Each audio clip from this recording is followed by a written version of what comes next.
Hello everyone and welcome back to my channel. I'm so glad to have you with me here today.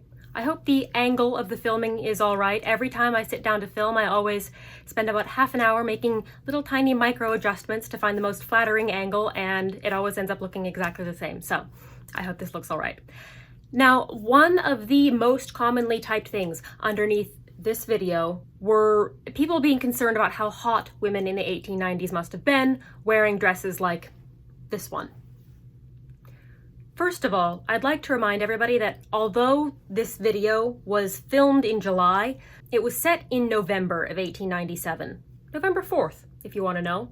I just made that up. But sure, it was set on November 4th, 1897. So I dressed accordingly in clothing that was intended for cooler weather. It seems that a lot of people nowadays forget or just didn't know that people in the past had different clothing for different seasons, much as we have today. So, for example, if a woman were to wear this dress in the summer, she would have been uncomfortably hot because it's a winter dress. It's made out of a very heavyweight and warm wool. No Victorian woman would have worn her winter dress in the summer, just as today nobody would wear a winter parka in August. So what did Victorian women wear in the summertime? Well, I think we ought to revisit Mrs. 1896 middle-class housewife and have her show us what she wears in the warm summer months. There's a bit of irony here because although that last video was set in November, it was filmed in June, so I was uncomfortably warm, and this one is set in June but is filmed in February, so I will be uncomfortably cold. Oh well, anything for views. The underwear for the summer is much the same as it was in the winter, except thinner, more lightweight, and more breathable. You start by putting on a shirtwaist of a lightweight and breathable cotton lawn, and you adjust your dress shields under your arms so you don't sweat through the shirt. Next, you tie the waist stay around your waist. This holds the back of the shirtwaist firm and snug and gives a very fashionable silhouette. From the back, it looks like you're wearing a bodice, but it is in fact a shirtwaist. You tie the waist stay and then button up the shirtwaist. You put on your skirt. This is a practical skirt made out of a lightweight gray wool. It's slightly shorter than the skirt you wear in the winter, which helps to promote some airflow.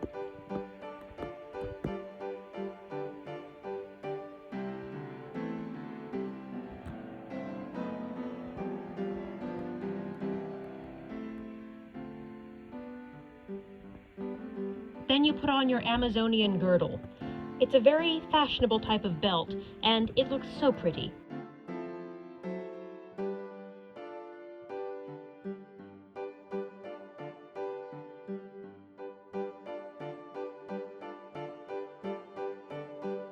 You, of course, wear your chatelaine. Because it's sunny out, you decide you'll bring your sunglasses as well.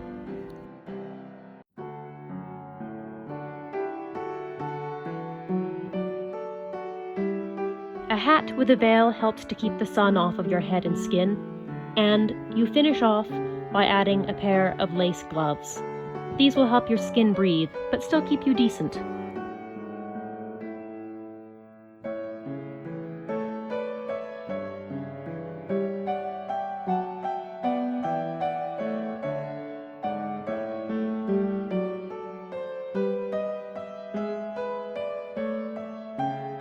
You also decide to wear shoes instead of high-button boots.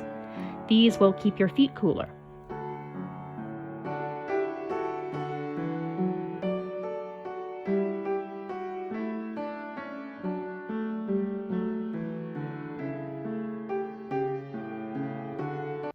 As you can see, the summer wardrobe had a much more of a focus on thin, cool, breathable fabrics, many of which were designed to help you to not overheat.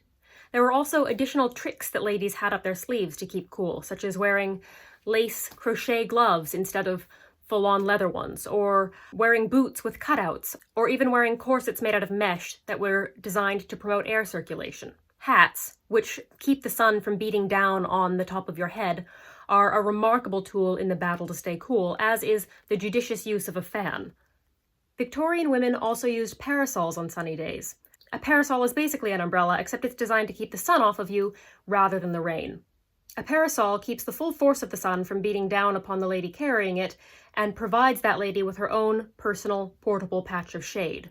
Because parasols keep the direct sunlight off of you, they also had the added bonus of being UV protection before the invention of sunscreen, or, if you have skin like mine, after the invention of sunscreen, because my face skin is quite sensitive, and even sunscreen that is supposedly made for sensitive skin causes me to break out. You see this scar here? Yeah, that's an acne scar that was caused by wearing sunscreen made for sensitive faces. So thanks a lot, sunscreen company. I'm gonna stick to parasols. Thank you very much. So the Victorian woman had all of these little tricks of the trade, as it were, to keep herself cool in the hot summer months, but even so, she was still completely covered in fabric. So wouldn't she still be too hot? Well, no. You see, covering up is actually a really good way to keep cool. Most of the overheating that we experience on hot days comes from having our skin be in contact with direct sunlight. So very similar to the hat or the parasol, having a layer or two in between your skin and the sun is actually a really good way of intercepting that heat before it can actually heat you up. So your shirt might be getting quite hot, but you personally won't be. To see the truth of this, you need look no further than traditional Middle Eastern clothing. The Middle East is, shockingly, a desert, and it is very hot there. And if having bare skin were the key to keeping cool, then odds are traditional Middle Eastern clothing would have developed along a much more skimpy route than it did. However, it didn't do that. Traditional Middle Eastern clothing is very, very full coverage, and at least part of that is because that's how you keep cool in the hot sun, by keeping the sun off of your body. Victorian clothing is very, very similar. Keeps the sun off of your body. I'm just looking at my script and I wrote, because having a layer of cloth betwixt the wrath of the sun and your own self keepeth you cool. But I know you're probably thinking, well, look at the video you just showed us.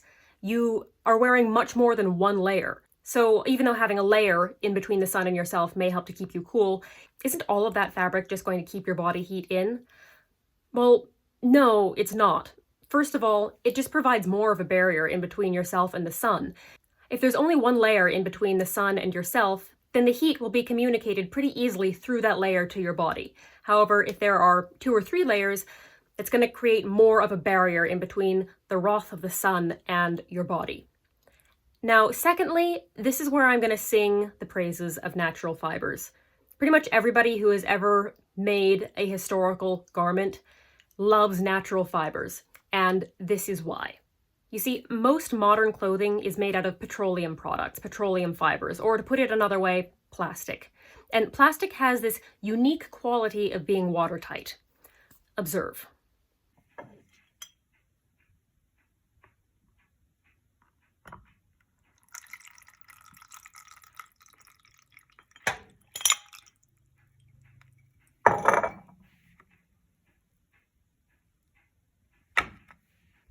See? So wearing many layers or even one layer of a synthetic fabric on a hot day is going to be very uncomfortable because it's going to trap all of that heat and sweat that you produce right up against your body. It will be an uncomfortable and damp experience. For the most part, Victorians did not have synthetic fibers. There were a couple of attempts at synthetic silks in the 19th century, but it wasn't really until the 1910s that we figured out how to make a synthetic silk that wouldn't spontaneously combust or dissolve as soon as it got wet. So generally, the Victorians are going to be working with natural fibers. Unlike synthetic fibers, natural fibers like linen and also cottons and even lightweight wools do a very good job of wicking moisture away from the body and keeping you cool. This unique quality of natural fibers makes 19th century clothing very, very well suited for hot weather. In fact, I would go so far as to say that Victorian summer clothes are more well suited for hot weather than modern summer clothes are, because Victorian clothes weren't made out of plastic. Now, obviously, when it reaches 80 degrees Fahrenheit, you're going to be hot no matter what you're wearing, but I think that it is more uncomfortable to be in 80-degree weather dressed like this than it is to be in 80-degree weather dressed like this. In evidence, I would like to submit this photograph of myself. This photograph was taken when it was 110 degrees outside. Now, I wouldn't say that I was comfortable, because it was 110 degrees outside, nobody would be comfortable in that weather, but you can see that I wasn't dying of heat or even sweating, in spite of the fact that I was wearing full-on 1890s gear. So the Victorians were very practical about their clothing choices. This gets back to the whole point of this video, which is to explain that a lot of the things that Victorian people did surrounding their clothing, while it may seem a bit odd to us today, actually had a lot of thought behind it. They weren't going to be wearing hot, heavy fabrics on hot and humid days. They liked to be comfortable just as much as we do now. So they were going to find ways of keeping cool, and they did a very, very good job of that. I hope you've enjoyed this video. Don't forget to leave a like and a comment. Tell me what you do to stay cool on a hot day, and tell me what you think of synthetic fibers versus natural fibers. I think that natural fibers are going to win. Really, the only thing synthetic fibers have going for them is that they're cheaper. And what was the other thing you have to do? Subscribe and turn on the notification bell. Also, you should follow me on Instagram. I usually say that it's free, but some people have informed me that if you don't have a phone, it's not free. You have to pay to use it on the computer. So follow me on Instagram if it's free for you. If it's not, then do whatever you want. A huge, huge thank you to the people who sponsor this channel on Patreon: Mary Royal, Kit Kat Stitch, Sandra White, Emily Donnelly, V. Birchwood, Kiara Craft, Amanda Martin, Heather C., Mary Mead, and Neves Kabara. If you would like to support this channel on Patreon, I'll leave a link down below. No hard feelings if you can't. Oh, my Instagram will be linked below, and my email in case you want to contact me. All right, I think that's everything, and I hope you enjoyed this video, and I hope you will stop by again soon, next time I upload another video. Okay, let's just be done now. Okay, bye.